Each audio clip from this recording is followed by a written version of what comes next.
Hola queridos colegas de Latinoamérica, el día de hoy 17 de abril su página El Rincón de la Hemostasia les da la bienvenida sumándonos a esta campaña de celebración mundial del Día de la Hemofilia.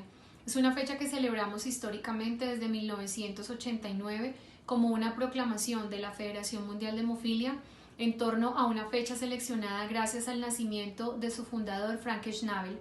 El objetivo de esta campaña cada año ha sido generar en todos nosotros conciencia sobre la enfermedad y unir todo el conocimiento, la academia y la investigación actualizada en cuanto al diagnóstico, tratamiento y manejo de esta patología. La Federación Mundial de Hemofilia es una organización internacional establecida desde 1963 como una red global con más de 127 países aliados y con reconocimiento de la Organización Mundial de la Salud. Durante más de 50 años ha generado procesos tendientes a mantener y a preservar la atención de pacientes con alteraciones hereditarias de la coagulación como la hemofilia, la enfermedad de von Willebrand y la deficiencia de factores poco comunes, así como los defectos plaquetarios. Cada año se establecen unos pilares a través de esta campaña, dentro de los cuales uno de los más importantes es que estos pacientes puedan tener un diagnóstico que sea oportuno y que sea acertado, dentro del cual el papel del laboratorista clínico y nosotros como especialistas del laboratorio de coagulación jugamos también un papel muy importante. Estos pacientes también deberán tener derecho a una atención integral y multidisciplinaria por un grupo de especialistas tendientes y capacitados a atender a estos pacientes con alta calidad. Asimismo, los pacientes deberán tener derecho y disponibilidad a un tratamiento oportuno y eficaz. La hemofilia es una enfermedad que tiene un componente genético ligado al cromosoma X, donde hay una alteración del factor 8 de su funcionalidad conocida como hemofilia A o una alteración de la funcionalidad del factor 9 conocida como hemofilia B. Su incidencia puede ser de 1 por cada 5.000 a 10.000 varones nacidos vivos y sus consecuencias pueden ser nefastas dependiendo de la gravedad de la enfermedad. Ha sido catalogada como una de las enfermedades huérfanas a nivel mundial. La clínica hemorrágica de estos pacientes puede ser leve, moderada o severa y su severidad depende también del grado de factor que tengan en su circulación. La falta de estos factores de coagulación como el factor 8 y el factor 9 generan una alteración importante, ya que son factores que participan en la generación de trombina en un modelo celular a través de la formación de complejos tenazas. Los pacientes pueden sangrar considerablemente y las secuelas que deja la enfermedad pueden ser también muy graves. Las más frecuentes son el sangrado de las articulaciones, conocidos como artropatías hemofílicas. Estas artropatías hemofílicas pueden cambiar la condición de vida de los pacientes, generando secuelas que pueden afectar su vida laboral, su caminar y hasta la realización de cualquier actividad cotidiana. La complejidad de estos sangrados también puede tener de alguna manera una evolución clínica que puede ser devastadora. Son pacientes que pueden sangrar de manera importante, sangran a través de su piel, a través de las mucosas, por sangrados menstruales importantes. Son pacientes que pueden tener sangrados de órganos mucho más severos, como los sangrados gastrointestinales o los sangrados cerebrales, que pueden llegar a comprometer su vida. La severidad del sangrado y de su afectación puede depender del tipo de sangrado, de la localización y de la extensión del mismo, asimismo de la clasificación de la gravedad de la enfermedad, que va a depender del porcentaje de factor que estos pacientes tengan.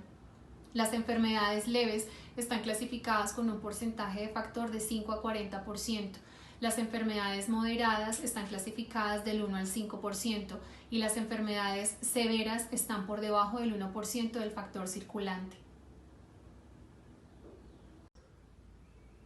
Bueno, espero que esta información haya sido de su agrado.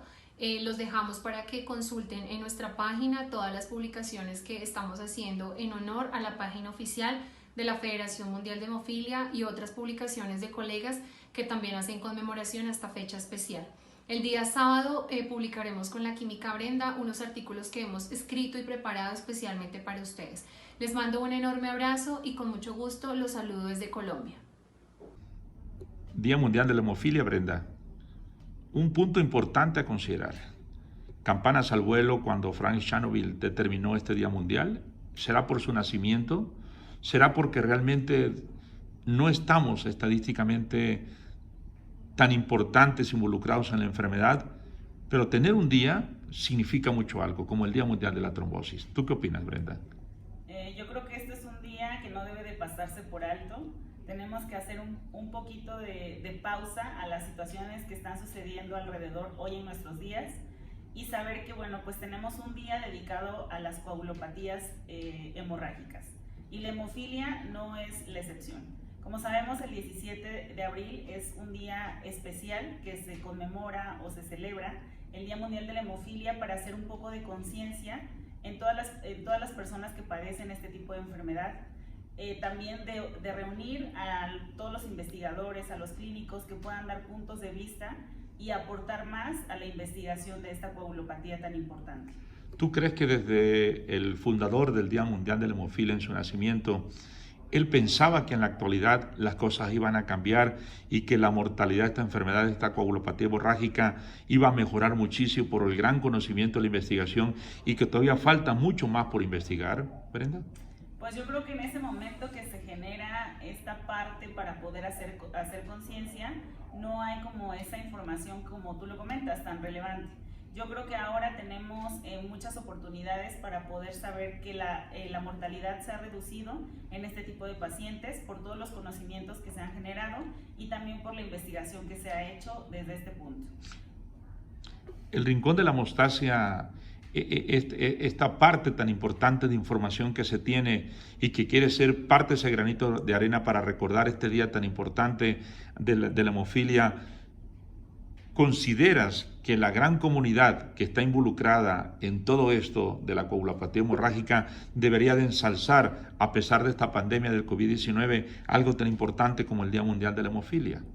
Sin duda alguna, creo que sí se debería de hacer, porque además este tipo de pacientes no están inmunes. Este tipo de pacientes también pueden padecer COVID y eso pues también los vuelve un poco más vulnerables. Además de que necesitamos conocer las directrices para poder tratar a este tipo de pacientes en caso de que se puedan infectar con este tipo de pandemia que estamos enfrentando. Brenda, ¿conoces alguna estadística que nos pueda referir de que tú conozcas de la comunidad de hemofilia?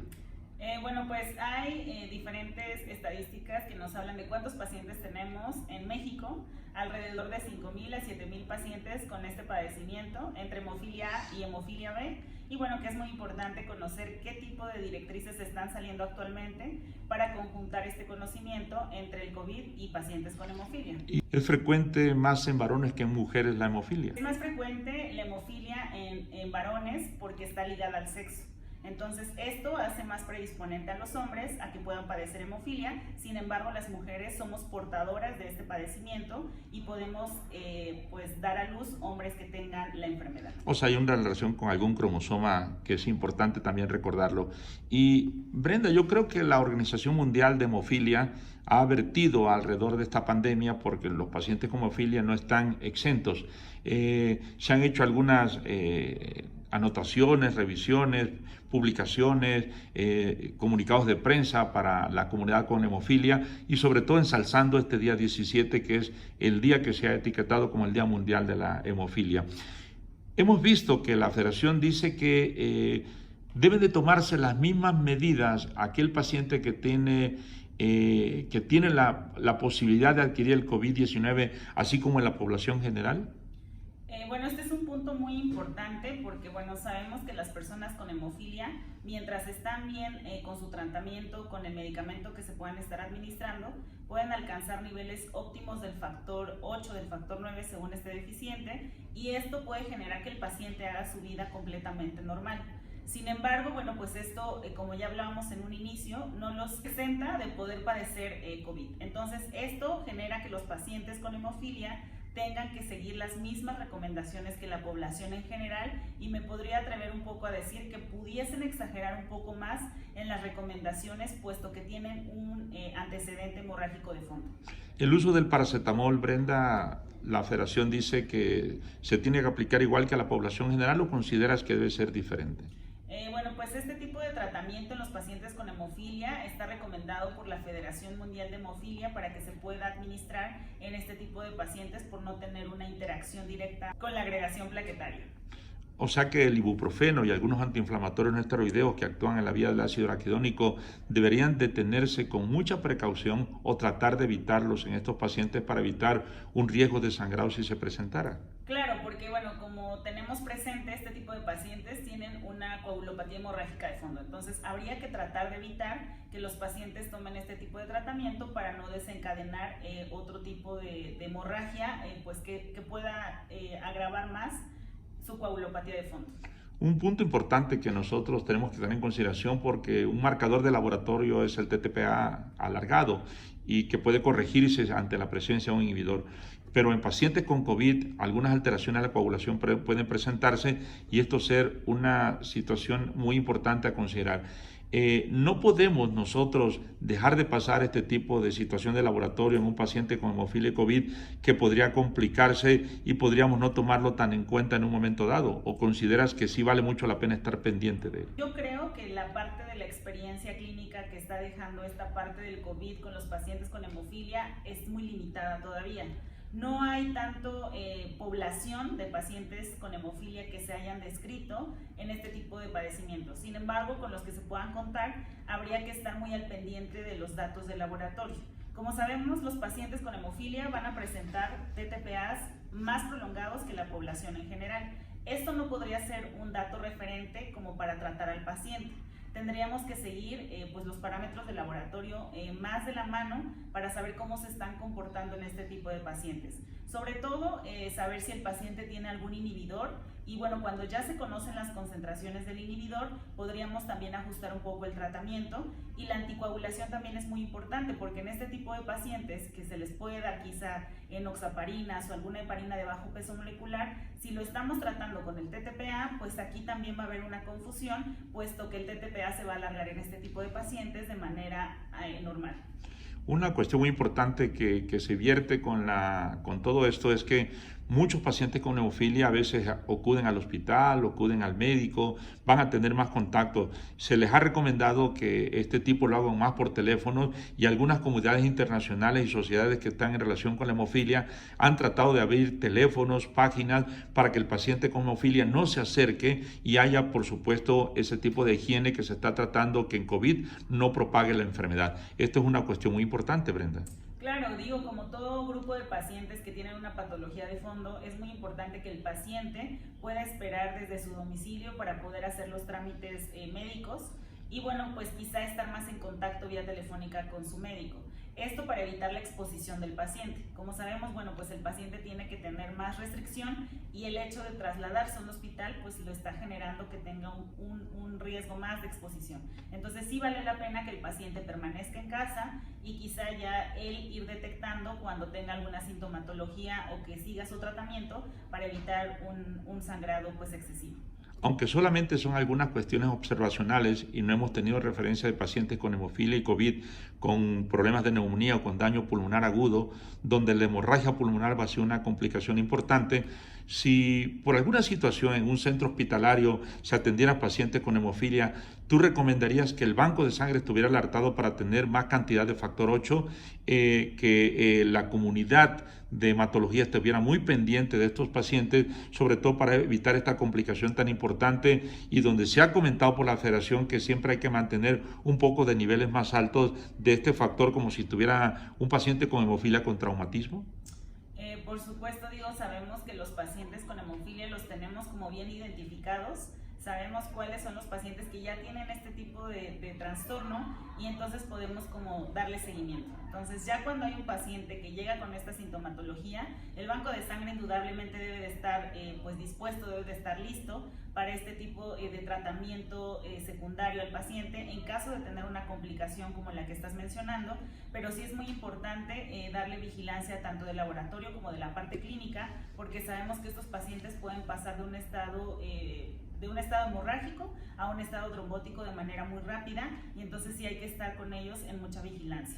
Qué bueno que mencionas esto porque algunas de las situaciones importantes que tenemos que considerar es que a través del factor 8 indirectamente se puede provocar un incremento en la producción de trombina y si un paciente tiene un estado trombótico, a lo mejor el dímero D no lo vamos a esperar tan elevado como lo podemos esperar en otros pacientes no hemofílicos. ¿Tú consideras que la tromboprofilaxis en estos pacientes con hemofilia va a ser un punto de debate muy importante para saber dónde estamos parados al respecto? De hecho, este tema ya está siendo un punto de debate, es algo que ya se está generando mucha cuestión, puesto que son pacientes que no se deben de tratar igual que a la población en general. De hecho, cuando hablamos de dímero D, pensamos en un punto de corte. ¿De dónde a dónde podemos considerar una prueba positiva y hasta qué punto pues el médico se debe alertar? Tenemos un punto de corte dependiendo de la casa comercial que estemos manejando. Sin embargo, esto va a cambiar dependiendo de la metodología que estemos utilizando. Vale la pena aquí recalcar que los pacientes con COVID o la población con COVID que no tiene hemofilia tienen un punto de corte diferente. Es decir, el punto de corte que se está manejando para los pacientes que tienen COVID es de 1 microgramo por litro. Entonces, vean que la diferencia de los pacientes con COVID de la población en general es totalmente diferente a lo que estábamos acostumbrados a manejar. Si hablamos de los pacientes con hemofilia, bueno, sabemos que ellos tienen deficiencia de factor 8, que producen menos trombina por tener menos cantidad de factor 8 y bueno, que el punto de corte para este tipo de pacientes podría ser diferente. Esto tendríamos que evaluar y no podríamos considerar ese punto de corte igual para los pacientes con hemofilia.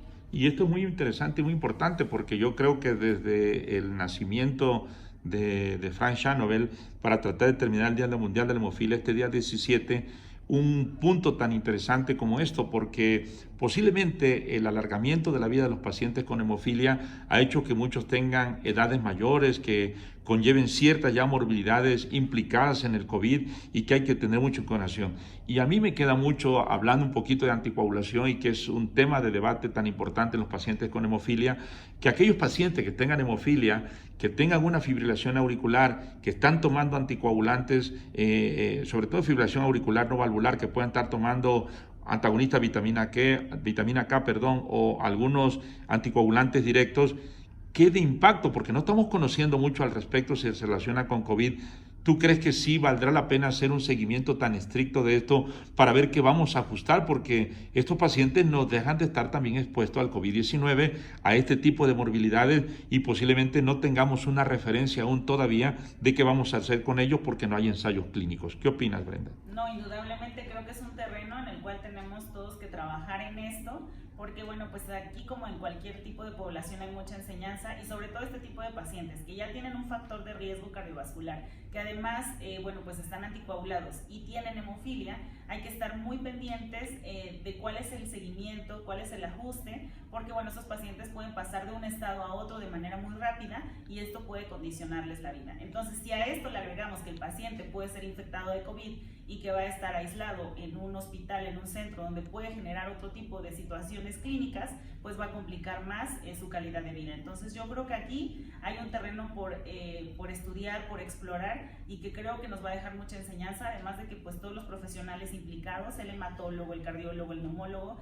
deben de estar muy de la mano, aunado al laboratorio clínico para saber qué niveles de anticoagulante, qué niveles de pruebas de coagulación se tienen que realizar en este tipo de pacientes, el factor 8, si el factor 8 es recombinante, si puede ser de un hemocomponente, que también es muy importante, y esto puede generar a lo mejor otro anticuerpo para el paciente. Sabemos que los pacientes con hemofilia, no por el simple hecho de tener nada más la deficiencia del factor 8, también generan anticuerpos, entonces esto los puede hacer más resistentes a la terapia pues de reemplazo del factor 8. Entonces puede ser que aunque se estén reponiendo los niveles de factor 8, el paciente no alcance los niveles deseables para poder pues prevenir un sangrado. Entonces esto genera un poquito más de complicación para el paciente. Yo creo que será y habrá que pedir que muchos pacientes con hemofilia no se complique de COVID porque no hay experiencia, hay muchas cosas en duda, no sabemos a dónde vamos a caminar y si a eso le unamos que muchos pacientes que han recibido el factor se han complicado con VIH, con citomegalovirus, con el virus de la hepatitis C que puede condicionar insuficiencia hepática, pues todavía más se complican los trastornos de la coagulopatía. Yo creo que este punto de vista tan importante que tú acabas de comentar tendrá que tenerse mucho en cuenta en esa condición multidisciplinaria de implicaciones de cada uno de los profesionales de salud, incluyendo el laboratorio clínico, para estar muy de la mano, incluyendo el banco de sangre, para no complicar a un paciente con hemofilia del cual desconocemos muchas situaciones al respecto en esta pandemia tan importante. A pesar de que existan grandes expertos en la comunidad de la Organización Mundial de la Salud, en la Federación de Hemofilia, pues no se ha vertido realmente esto tan interesante que estás comentando, Brenda. Claro, pues creo que aquí hay mucho trabajo por hacer y bueno, pues lo importante es saber cómo vamos a ir respondiendo ante esta necesidad que se va generando. Creo que la idea pues sería lo mejor o lo más utópico sería que estos pacientes no se enfermaran, pero no están exentos, como ya lo comentamos, y bueno, sí hay que tomar ciertas medidas de prevención, exagerarlas un poquito y bueno, pues estar al pendiente siempre con el hematólogo de qué es lo que vamos a hacer en caso de que esto llegue a suceder. Tú has dado un punto clave muy importante. Ojalá el Rincón de la Hemostasia, en este día tan importante del Día Mundial de la Hemofilia, o aquellos que están conectados en esta transmisión, pudieran, si conocen gente con hemofilia o sociedades, tratar de ver que toda esta cuestión es importante de información y que obviamente, aunque tenemos el reportaje de la Federación Mundial de Hemofilia, yo creo que es un buen medio para tratar de que las cosas sean totalmente diferentes y podamos estar conectados, porque como en todo esto que estás diciendo, Brenda, hay un punto importante: no podríamos saber qué hacer con este tipo de pacientes, y invitar a toda la comunidad que está alrededor de un paciente con hemofilia a estar pendiente de ellos. Y como tú dices, ojalá no presentaran COVID, pero hay que estar pendiente que también son gente que va a estar muy expuesta. ¿Algún comentario extra que pudieras vertir, Brenda? No, pues agradecerles a todos la disposición para estar aquí presentes hoy en esta transmisión especial del Día Mundial de la Hemofilia, a sumarse a conocer un poquito más de esta coagulopatía que es sumamente grave en pacientes que no son tratados de manera correcta, y bueno, pues también generar conocimiento de todas las complicaciones que los pacientes pueden tener. Recuerden que esta coagulopatía desde el laboratorio podemos hacer el diagnóstico y podemos ayudar al hematólogo sobre todo en las complicaciones que los pacientes puedan generar. Titular anticuerpos que puedan generar contra factor 8, contra factor 9, anticoagulante lúpico que también se puede hacer presente en los pacientes con hemofilia, y bueno, estar muy al pendiente de los cambios de laboratorio que se puedan generar en este tipo de pacientes. Pues muchas gracias a ti por estar aquí al pendiente también, por generar las preguntas que son muy buenas como siempre, y pues bueno, pues este día no nada más alcanza para los pacientes, sino también para nosotros, para los profesionales de la salud, para involucrarnos en esta coagulopatía y pues para estar pendientes de qué es lo que vaya a suceder. Vamos a ir marcando las directrices de lo que vaya saliendo en lo que sigue, y bueno, pues la doctora Aura Milena también nos dará un gran aporte porque bueno, ella se dedica más a esta parte de la hemorragia y pues tiene mucha experiencia con estos pacientes. Sin embargo, pues bueno, estamos aquí atentos a las preguntas que se puedan generar y pues nos vemos en la próxima.